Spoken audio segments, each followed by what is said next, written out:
안녕하십니까, 김종래입니다. 8월 31일 김종래 TV 방송을 시작하겠습니다.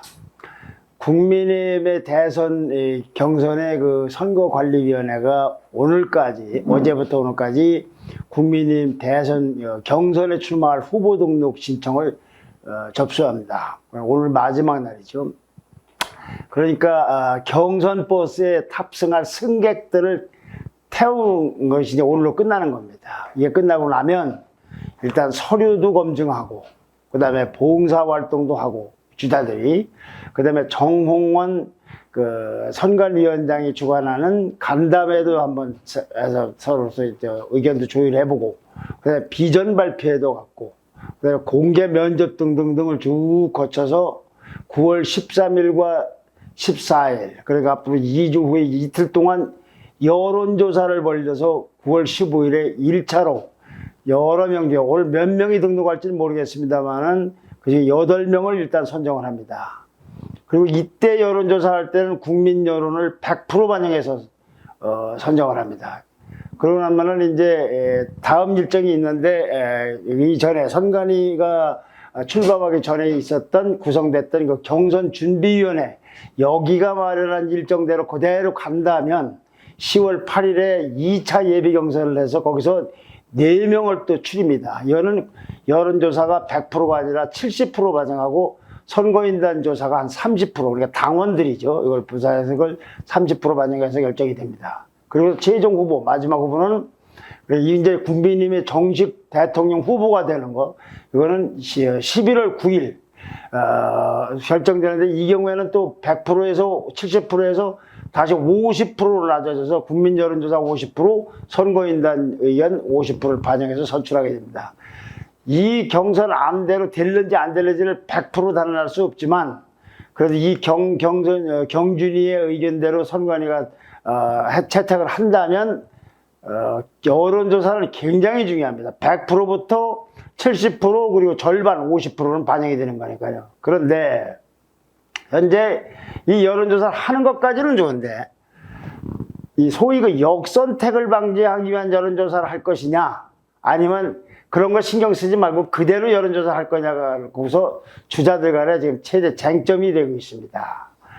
이 역선택이라는 건 잘 아시다시피 2개의 정당이 있다. 뭐 2개 정당 아니고 여러 정당이 있다 해도 뭐 똑같습니다만, 하여튼 2개 정당이 있을 경우에 상대방 후보를 뽑는데 그 반대편 정당에서 조직적으로 거기에 관여를 함으로써 선거 결과를 왜곡시키는 걸 말합니다. 가령 경선에 관련 아까 50%, 70%, 100% 할 때 그 여론조사 때 민주당 지지자들이 대선 본선에서 가만히 보니까 가장 만만할 후보가 누구 같다, 쉽게 이길 수 있다, 이런 후보를 조직적으로 투표를 선택을 한다. 여론조사 할 때 그렇게 해서 엉뚱한 결과가 나오는 걸 말합니다. 그러니까 국민의힘에서는 지금 국민의힘에서 나오는 역선택 방지론이라는 건 한마디로 얘기하면, 쉽게 얘기하면은 민주당 지지자들이 빼고, 이 사람들을 빼고서 국민의힘의 대선 후보를 뽑자, 이런 주장이 되겠습니다.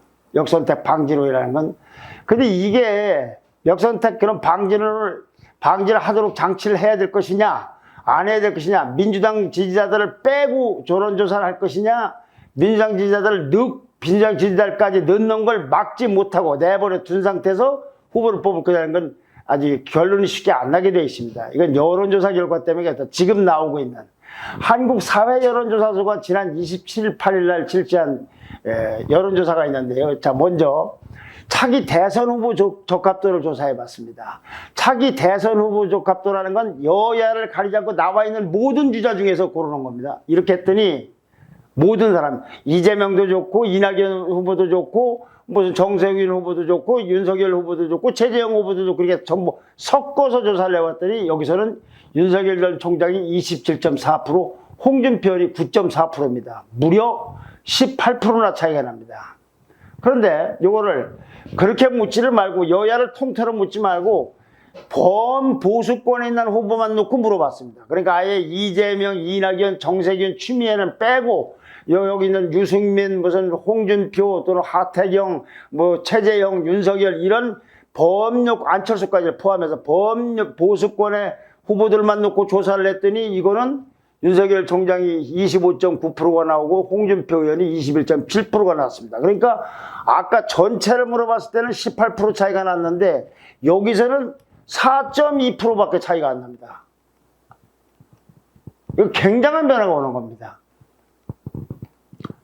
그래서 이제 그러면 여야를 다 조사하는 거 물어보는 것이 아니라 범보수만 물었을 때 4.2%가 차이가 났는데 이거를 다시 구체적으로 그럼 누가 홍준표 후보를 지지하고 그 실제 아까 얘기처럼 4.2%밖에 차이가 안 났지만 그 내용은 어떻게 된가를 보니까 20대, 30대, 40대에서 홍준표 의원은 23.2%부터 4.5%까지 그리고 윤석열 총장은 16.5%부터 18%까지 그러니까 20대, 40대에서는 보수 주자들만 놓고 물어보니까 홍준표 의원이 이겼어요.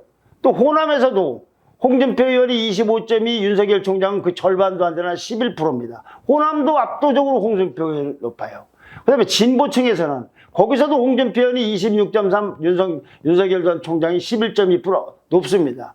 그러니까 다시 말씀드리면은 여권 주자들을 빼고 보수 진영에서 나와 있는 주자만 놓고 국민들에게 누구를 지지할 거냐고 물어봤더니 이런 결과가 나왔는데 다 물으면은 홍준표 윤석열 총장 간의 차이는 홍준표 의원이 윤석열 전 총장한테 18%가 지지만 범보수만 물으면 4.2%가 밖에 안 지진다. 확 줄어들었다 이거죠. 그리고 홍준표 의원은 그렇게 물었을 경우에 20대부터 30대, 40대 하고 광주 전라 지역하고 진보 성향에서는 오히려 윤석열 총장을 이기고 있다. 근데 다른 조사들도 대체로 이런 추세예요. 뭐 정도의 차이는 있지만 거기다가 범보수만 물어봤을 경우 이런 것은 점점 이 윤석열 총장하고 홍준표 의원 간의 격차가 줄어들고 있습니다. 자, 그럼 이걸 어떻게 해봐야 될 것이냐? 그럼 먼저 비교적 그 보수층에서의 지지가 높은 윤석열 총장이나 최재형 감사원장 측은 민주당 지지자들이 역선택한 결과로서 이렇게 홍준표 후보가 많이 나오는 것이다. 그러니까 역선택 방지 장치를 해야 된다. 엉뚱한 결과가 나오지 않도록. 홍준표 의원하고 또 이제 유승민 의원도 비교적 이렇게 범보수를 물어봤을 때가 좀 더 상대적으로 높은데요. 전체 유권자보다도 확장성이 확인된 거다. 이거는 역선택이 아니다라고 하면서 맞서고 있어요. 이게 바로 내관의 핵심입니다. 그런데 주자들로서는 이게 옆에서 볼 때는 뭐 이런 소리 저런 소리 할 수 있지만 사활이 걸린 문제라서 해석을 오로지 자기에게 유리한 쪽으로 하고 그걸 관찰하려고 거의 필사적으로 지금 주장을 하고 있는 겁니다. 윤석열 총장하고 최재형 감사원장 쪽에서는 민주당 지지층이 조직적으로 개입하니까 역선택 조항을 꼭 넣어야 된다고 그러고 홍준표 의원하고 유승민 전 의원 측에서는 무슨 소리냐? 대통령 후보 경선이라는 건 어차피 전 국민을 갖고 상대로 뽑는 것이지 당 대표를 뽑는 선거가 아니잖아라고 반발하고 있어요. 이거 콩고미 듣다 보면요. 이 역선택 문제가 나올 때마다 하는 얘기지만은 생각나는 거지만 이렇게 들으면 이게 맞는 것 같고 저렇게 들으면 저게 맞는 것 같고 또 저렇게 들으면 저게 틀린 것 같고 이렇게 들으면 이게 틀린 것 같고 그렇습니다. 그런데 여기서 누가 말려도 설득될 문제가 아니에요. 문제는 이런 겁니다. 윤석열 총장이 전체로서 여야 주자를 물어도 이기는 정도와 범보수만 물어도 이기는 정도가 똑같으면 아무 문제가 없어요. 그런데 전체로 물어봤을 때는 좀 올라가는데 높은데 보수 진영만 놓고 보니까 폭 줄어드는 데서 문제가 생기는 거예요. 그러니까 이거 누가 말려도 설득될 문제가 아닙니다. 만약에요. 윤석열 총장하고 홍준표 의원이 입장이 바뀌었으면 지금 똑같은 얘기를 윤 총장이 홍준표 의원 얘기라고 홍준표 의원 얘기를 홍준표 의원은 윤석열 총장 얘기를 할 겁니다. 근데 여기에 대해서 이준석 대표는 그거는 최고위원회 이제 이준석 대표가 관장하는 건 선관위가 아니라 전권을 선관위에 놓겠기 때문에 최고위원회에서는 그런 걸 밝힐 계획이 없다. 선관위에서 다 알아서 해달라. 이런 상황에서 9월 5일 앞으로 한 5일 남았습니다만 정원 선관위원장이 후보들을 만나서 아마 이견을 조율해 나가려고 한답니다. 그런데요, 이 정원 선관위원장 얘기는 또 독특합니다.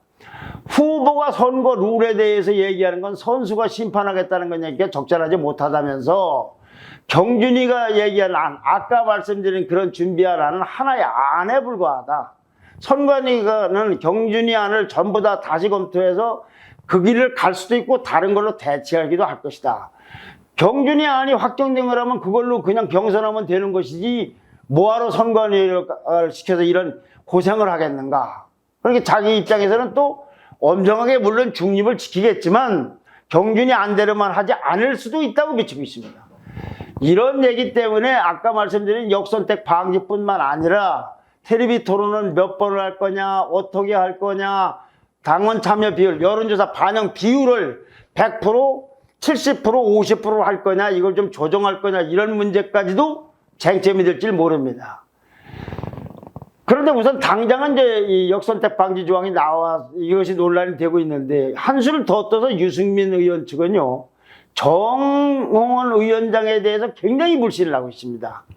정 위원장은 한 월간지 인터뷰에서 얼마 전에 자기는 윤석열, 최재형, 김동연 세 사람 중에 한 사람을 지지하려고 한다고 공개적으로 밝혔다. 이런 정 위원장이 윤석열 후보를 또 따로 만나기도 했다라고 견제를 하고 있습니다. 말하자면 이 객관성, 중립성을 의심하고 있는 거죠. 그러더니 어제는요, 김웅 의원, 유승민 캠프의 그 대변인으로 있는 김웅 의원은 어제 한 라디오 인터뷰에서요, 정 위원장은 그뿐만이 아니라 선관위원장 되자마자 특정 선관위원을 사퇴시켰다. 선관위원장이 있는데 그 중에 한 의원을 이름을 거론하기 뭐합니다만 이 사람이 옛날에 특정 후보에 대해서 비판적인 발언을 했다고 해서 사퇴를 시켰습니다. 그리고 경준이가 어렵게 만든 그 결론까지 다 뒤집겠다고 하고 있다. 이 정도면은 공정성 문제가 안 될 수가 없으니 정홍원 위원장은 용퇴하시는 거에 맞다고 사퇴까지 요구를 하고 있어요. 이렇게 정 위원장에 대한 반발도 있지, 역선택 방지 이 문제도 이렇게 시끄럽지 해갖고 이게 결론이 아주 시끄럽게 좋게 쉽게 날 것 같지가 않습니다. 굉장한 파열음이 있을 것 같습니다. 개인적으로 예측을 하자면 이것도 굉장히 조심스러운 얘기인데 경준이가 역선택 조항 선택을 하지 말자고 한 결론을 내렸고 이미 그 결론을 당 최고위원회에서 의결을 했다고 합니다. 그러면 이거는 존중되지 않나. 여기도 전권을 받고 한 거니까. 오히려 이걸 뒤집으면 정말 판이 좀 깨질 우려도 있지 않나 싶어요.